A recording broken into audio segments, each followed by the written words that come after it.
আসসালামু আলাইকুম viewers. Malaysia গমনেচ্ছুক কর্মী নিবন্ধন শুরু যেভাবে করা যাবে। আবারও শুরু হয়েছে বাংলাদেশ থেকে মালয়েশিয়া কর্মী পাঠানোর প্রক্রিয়া। প্রায় 4 বছর বন্ধ থাকার পর সোমবার 13 জুন শুরু হয়েছে নিবন্ধন কার্যক্রম।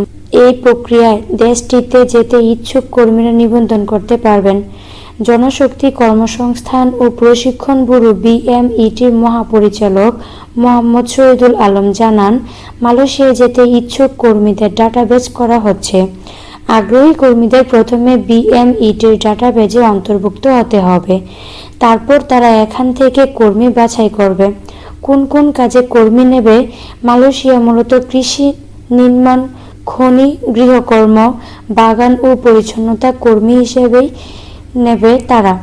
যেভাবে নিবন্ধন করবেন, মোহাম্মদ শহীদুল আলম বলেছেন, নিবন্ধন কেন্দ্রে আগ্রহী শ্রমিকের আঙ্গুলের ছাপ নেওয়া হবে। এ ব্যাপারে কেন্দ্রের নির্ধারিত কর্মীরা আগ্রহী তথ্য নিবন্ধন পোর্টালে সংযুক্ত করতে সহায়তা করবেন। এছাড়া সরকার অনুমোদিত আমি প্রবাসী অ্যাপেও নিবন্ধন করা যাবে। সেক্ষেত্রে নিবন্ধন ফি 200 টাকার সঙ্গে অ্যাপটির সার্ভিস চার্জ হিসেবে 100 টাকা অর্থাৎ 300 টাকা পরিশোধ করতে হবে। তবে সশরীরে কেন্দ্রে থেকে নিবন্ধন করতে 200 টাকা পরিশোধ করতে হবে। আলম আরও জানান, দেশে বিভিন্ন জেলায় বিএমইটির 42টি কার্যালয় রয়েছে। এছাড়াও দেশের 11টি সরকারি কারিগরি প্রশিক্ষণ কেন্দ্র থেকে নিবন্ধন করা যাবে। সেক্ষেত্রে আগ্রহী কর্মীদের সঙ্গে পাসপোর্ট সাইজের ছবি, মোবাইল নম্বর, ইমেল আইডি এবং কোনো সার্টিফিকেট থাকলে তা নিয়ে যেতে হবে। নিবন্ধনের যোগ্যতা 18 থেকে 42 বছর বয়সী যে কেউ নিবন্ধনের কার্যক্রম অংশগ্রহণ করতে পারবেন। নিবন্ধনের ক্ষেত্রে দক্ষতা সনদের প্রয়োজন নেই, তবে আগ্রহী কর্মীর নামে একটি অ্যাকাউন্ট তৈরি করতে হবে। এই নিবন্ধনের কার্যকারিতা থাকবে 2 বছর।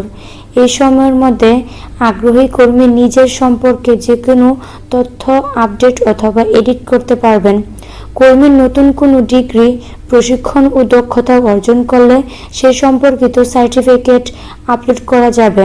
তবে বিদেশে যাওয়ার জন্য যারা আগে বিএমইটিতে নিবন্ধন করেছেন তাদের ক্ষেত্রে নতুন করে নিবন্ধন করার প্রয়োজন নেই, কিন্তু আগে থেকে নিবন্ধিত কর্মীও আপডেট করতে পারবেন।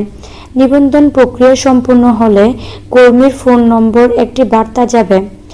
বিএমইটি থেকে রোববার প্রকাশিত এক বিজ্ঞপ্তিতে বলা হয়েছে, যে সকল কর্মীর কারিগরি প্রশিক্ষণ কেন্দ্র, ইনস্টিটিউট অব মেরিন টেকনোলজি অথবা অন্য কোনো বৈধ কারিগরি প্রতিষ্ঠান থেকে কোনো ধরনের প্রশিক্ষণ রয়েছে, তারা সেই প্রশিক্ষণের সনদ নিবন্ধনের সময় আপলোড করলে কর্মসংস্থানের ক্ষেত্রে অগ্রাধিকার পাবেন। গত বছর ডিসেম্বর মাসে এ নিয়ে একটি সমঝোতা স্মারক স্বাক্ষর হয়। সে সময় কিছু যোগ্যতা নির্ধারণ করে দেওয়া হয়। এর মধ্যে ন্যূনতম ইংরেজির মালয় ভাষার জ্ঞান বাড়তি যোগ্যতা হিসেবে বিবেচিত হবে। তবে মালয় ভাষার জ্ঞান না থাকলে তাকে অযোগ্যতা হিসেবে বিবেচনা করা হবে না। বিএমইটির মহাপরিচালক মোহাম্মদ শহীদুল আলম জানান, আগ্রহীরা কে কোন খাতে কাজ করতে চান নিবন্ধনে তা উল্লেখ করতে হবে। নিবন্ধনের তথ্য থাকবে তা এজেন্সি ও মালয়েশিয়ায় নিয়োগকর্তারাও দেখতে পাবেন। বিভিন্ন খাতের নিয়োগকর্তা নিবন্ধিত কর্মীদের কেমন যোগ্যতা, বয়স, এমনকি ছবি, চেহারা দেখে সেই অনুযায়ী তাদের কেমন কর্মী দরকার, কত দরকার তা চেয়ে পাঠালে বিএমইটি যে ধরনের পদ চাওয়া হয়েছে যোগ্য প্রার্থীদের মধ্যে থেকে তার চেয়েও হয়তো দ্বিগুণ নাম পাঠাতে হবে রিক্রুটিং এজেন্সির কাছে। জনশক্তি কর্মসংস্থান ও প্রশিক্ষণ ব্যুরো বিএমইটির মহাপরিচালক বলেন, তারা অর্থাৎ নিয়োগকর্তা কর্মী বাছাই করার পর ওই কাজের জন্য প্রশিক্ষণ ও মেডিকেল পরীক্ষা করাবেন। এখান থেকে যারা বাদ পড়বেন তাদের নাম আবার নিবন্ধিত তালিকায় ফেরত যাবে। নিয়োগ চূড়ান্ত হয়ে গেলে ভিসার আবেদন পাঠাবে এজেন্সি। পরে মালয়েশিয়া থেকে নিয়োগদাতা বিমান টিকিট পাঠাবেন। তবে বাংলাদেশ অংশের স্বাস্থ্য পরীক্ষার খরচ কর্মীকে বহন করতে হবে। স্বাস্থ্য অধিদপ্তর অনুমোদিত মেডিকেল সেন্টার যারা প্রবাসী কল্যাণ মন্ত্রণালয়ের তালিকাভুক্ত হবেন, মালয়েশিয়া সরকার যদি সেগুলো নির্বাচন করে শুধুমাত্র তারাই মালয়েশিয়াগামী কর্মীদের মেডিকেল পরীক্ষা করতে পারবেন। সুযোগ সুবিধা: মালয়েশিয়া পৌঁছানোর পর বাংলাদেশি কর্মীর স্বাস্থ্য পরীক্ষার খরচ, ইন্স্যুরেন্স সংক্রান্ত খরচ, মানসম্মত আবাসন, বীমা, চিকিৎসা ও কল্যাণ ইত্যাদি সেখানকার নিয়োগকর্তা বা কোম্পানি বহন করবে। তবে এক এক খাতে কর্মীদের বেতন এক এক রকম। মোহাম্মদ শহীদুল আলম বলেন, নিবন্ধন প্রক্রিয়া অনেকটাই সিভি আপলোড করে রাখার মতো, যা বিএমইটি এজেন্সি ও মালয়েশিয়ায় নিয়োগদাতা কোম্পানি দেখতে পাবেন। কর্মী যখন একবার বুঝবেন যে কোনো ধরনের দক্ষতা থাকলে অগ্রাধিকার পাওয়া যায়, তখন তিনি নিজেই প্রশিক্ষণ নেবে। কয়দিন পরে ক্লিনারের কাজেও নানা মেশিন ব্যবহারের দক্ষতা লাগবে, না হলে কেউ নিয়োগ পাবে না।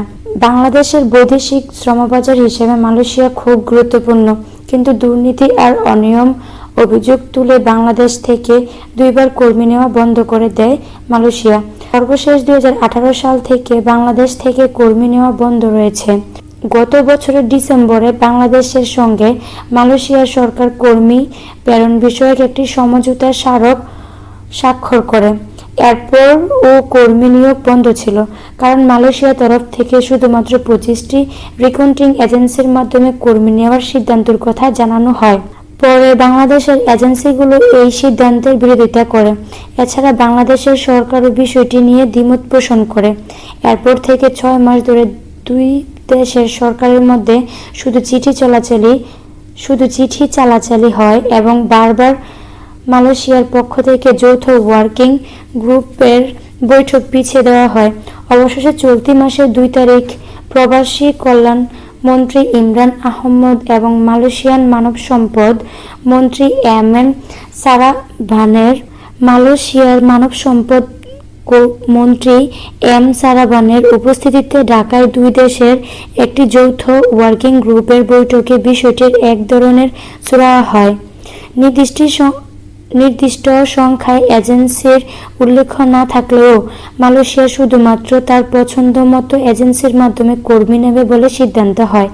তবে Bangladesh association of international recruiting agency বলেছে যে 12টি দেশ থেকে মালয়েশিয়া কর্মী নেয়, তাদের কোনোটির ক্ষেত্রে রিক্রুটিং এজেন্সি নির্বাচনের বিষয়টি এমন নয় যেমনটা বাংলাদেশের ক্ষেত্রে চাওয়া হচ্ছে। ভিডিওটি ভালো লাগলে আমাদের চ্যানেলকে সাবস্ক্রাইব করে আমাদের পাশেই থাকুন।